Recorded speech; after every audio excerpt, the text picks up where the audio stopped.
طالبان ولې باید د امریکا او اروپا پر ځای اشرف غني وغواړي؟ غني افغانستان ته څه کړي؟ مهمه ویډیو ده، هیله ده تر پایه وګورئ او چینل سبسکرایب کړئ. بهرام خان خادم لیکلي د امریکا پر ځای ولسمشر غني راوغواړئ. ولسمشر غني په نړیوال بانک کې کلونه د بشري ناورینونو د دفع کمیسیون غړی و. ولسمشر غني د شوروي اتحاد لپاره په ځان بسیا اقتصاد پرپوزل لیکلی. ولسمشر غني د نړۍ 10 غریبو هیوادونو ته اقتصادي طرحې لیکلي. مغرور ملته د هوایي دهلیز په خدای که نوم هم اوریدلی و. غني درته ورباندې جلغوزي، انګور او انار واستول.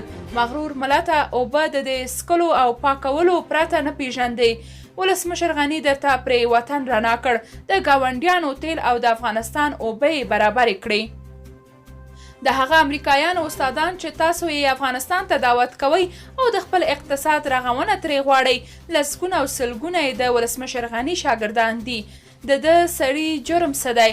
خطا یې څه ده؟ که همدا سبا یې دعوت کړئ او هغه مو دعوت ومني، پر همغه ساعت تاسو وګورئ چې ډالر له خپله زوره لویږي که نه، د خوراکي او سون توکو قیمتونه ښکته کیږي که نه.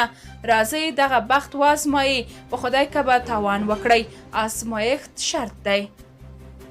درنو لیدونکو، تاسو که د دې موضوع په اړه کوم نظر لرئ، نظریات مو راسره کمنټ کې شریک او چینل سبسکرایب کړئ.